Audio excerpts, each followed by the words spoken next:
자, 안녕하세요.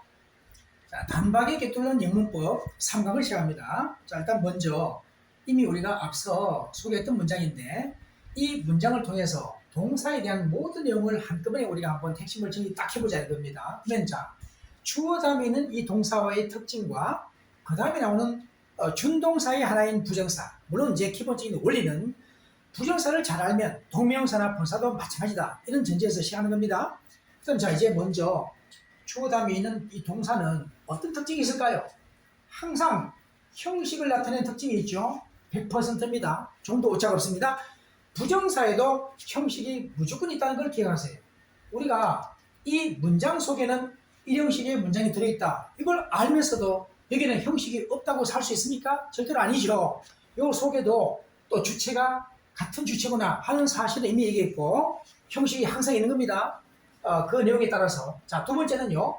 주어와의 관계를 따졌을 때 앞에 있는 요 주어의 수와 세 번째는 주어의 인칭에 따라서 수라고 하면은 바로 단복수가 있죠. 인칭은 1, 2, 3인칭이 있죠. 그 다음에 현재 우리가 위는 1인칭의 복수죠. 복수의 1인칭입니다. 그러면 이 동사가 바로 1인칭이고 복수니까 이스펙트입니다. 현재 시제고요. 만약에 주어가 위 자리에 he라면 그때는 is s 붙이는 거 알고 있죠. 그러면 주어의 수 인칭에 따라서 달라질 때가 있다는 건 확인해야겠죠. 3인칭 단수만 특별히 주의하면 됩니다. 물론. 그런데 부정사에는 어떠한 주어를 두더라도 이 모양의 변화가 있나요? 없으니까 수와 인칭에 대해서는 부정사는 해당이 안 된다 이 말이에요. 그 다음에 네 번째는 모든 동사는 시제가 있다는 거 알고 있죠. 자, 이론적으로 보면은요. 시제를 세분화하면 12개 나오죠. 우선은 우리가 현재, 과거, 미래 3개에다가 각각의 완료와 각각의 진행하면 12개 나오죠.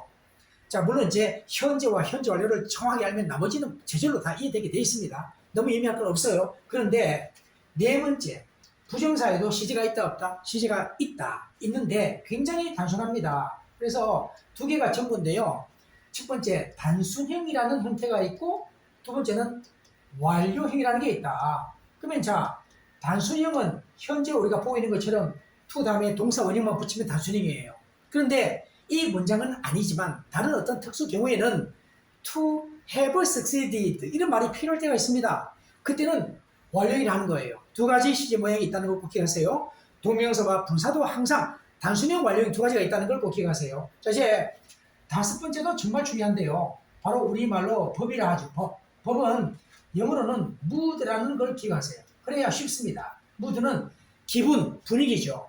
말하는 기분, 분위기를 말합니다. 잠시 후에 관련된 내용은 예문을 통해서 확인하겠습니다. 가정법, 직설법이 핵심이죠. 물론 명령법도 있습니다만은. 그 다음에 이제 요 다섯 가지는 필수적으로 어떠한 동사이든 반드시 요구되는 내용들이죠. 그런데 이제 부정사나 동명사, 분사는 그 중에 형식과 시제라는 것만큼은 공유되는 부분이 있다. 물론 이제 시제 개념은 이렇게 이해된다는 거. 그 다음에 여섯 번째는요. 이제는 태를 얘기하는데 우리가 알고 있는 능동과 수동태입니다. 그 다음에는 우리가 3, 4, 5형식만 능동태가 목적어가 있죠. 목적어 있는 것을 주어로 옮기고 BPP라는 구조를 맞추는 것을 우리가 수동태를 하기 때문에 3, 4, 5형식만 해당이 된다. 마찬가지로 부정사 등등의 준동사의 경우에도 태는 반드시 있다고요. 언제? 바로 3, 4, 5형식의 동사가 이 자리에 사용된다면 이라는 조건 하에서.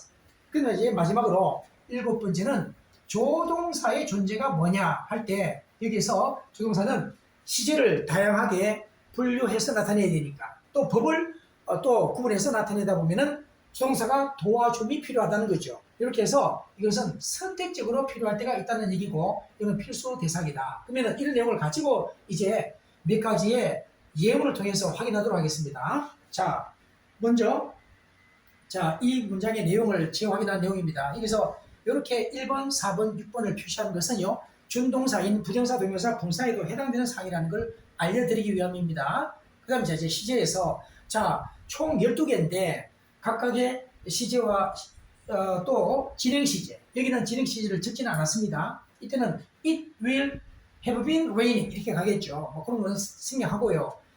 현재 기준으로 과거, 그리고 각각 과거 완료, 현재 완료, 미래 완료 이런 패턴을 이제 우리가 한눈에 좀 확인하면서요. 보세요. 현재와 과거는 조동사가 없어도 쓸 수 있죠. 그런데 미래에는 반드시 조동사를 써야 됩니다.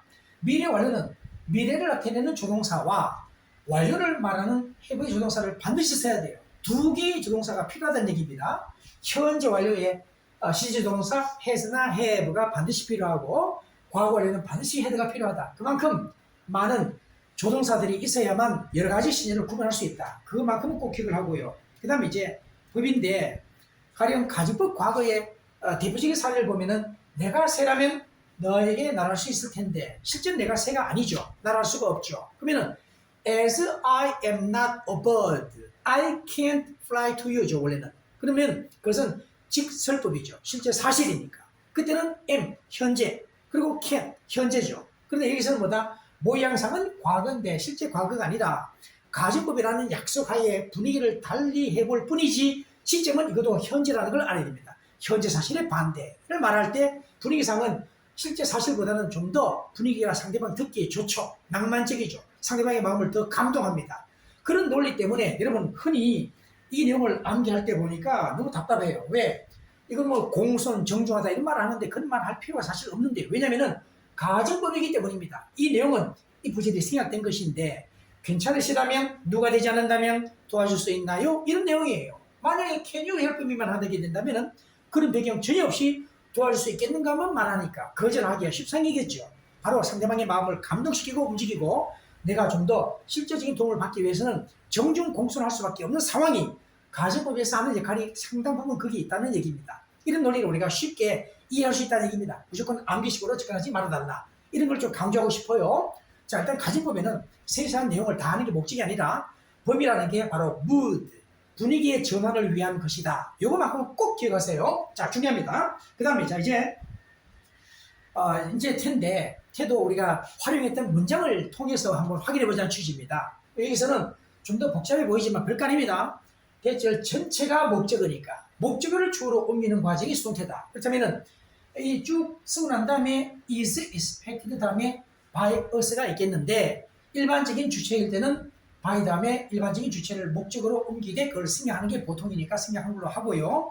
주의할 것은 전의 부처 전체를 주어로 할 때는요. 수동태가 될 때는 반드시 가주어, 진주어 형태로의 전환이 필요합니다. 그래서 바로 이렇게 나타내야 돼요. It is expected that 이런 구조로 해야 됩니다. 그런데 이 문장을 우리가 복잡하지 않게 단순하게 부정사로 바꿀 수 있다고 그랬죠. 이렇게 바꿔봤을 때 어떻게 할까요? 당연히 있는 그대로 목적어를 주어로 가져와서 He is expected to pass the exam 이렇게 나타낼 수가 있겠죠. 이렇게 해서 수동태까지 자 이제 구체적인 예를 들게 된 겁니다. 이렇게 하게 되면 우리가 주어 다음에 동사와 그 다음에 나오는 준동사인 부정사 또 물론 이제 나중에 우리가 피해되면 하겠지만은 동명사나 분사의 그런 동사의 차이점이 뭔지 공통점이 뭔지를 구분했습니다. 그러면 자 우리가 앞으로 이 영상을 활용하는 분들의 의견을 들어가면서 이번에는 1, 2, 3강을 아주 짧게 초단기로 영문부 전체의 숲을 보자는 취지였는데 나중에 좀 더 깊숙이 한 그루 한 그루의 나무까지 보고 싶다 이런 의견을 반영해서 좀 더 깊이 있는 좀 더 폭넓은 내용으로 진행할 또 예정도 있으니까 그런 의견을 가감없이 좀 전해주기 바랍니다.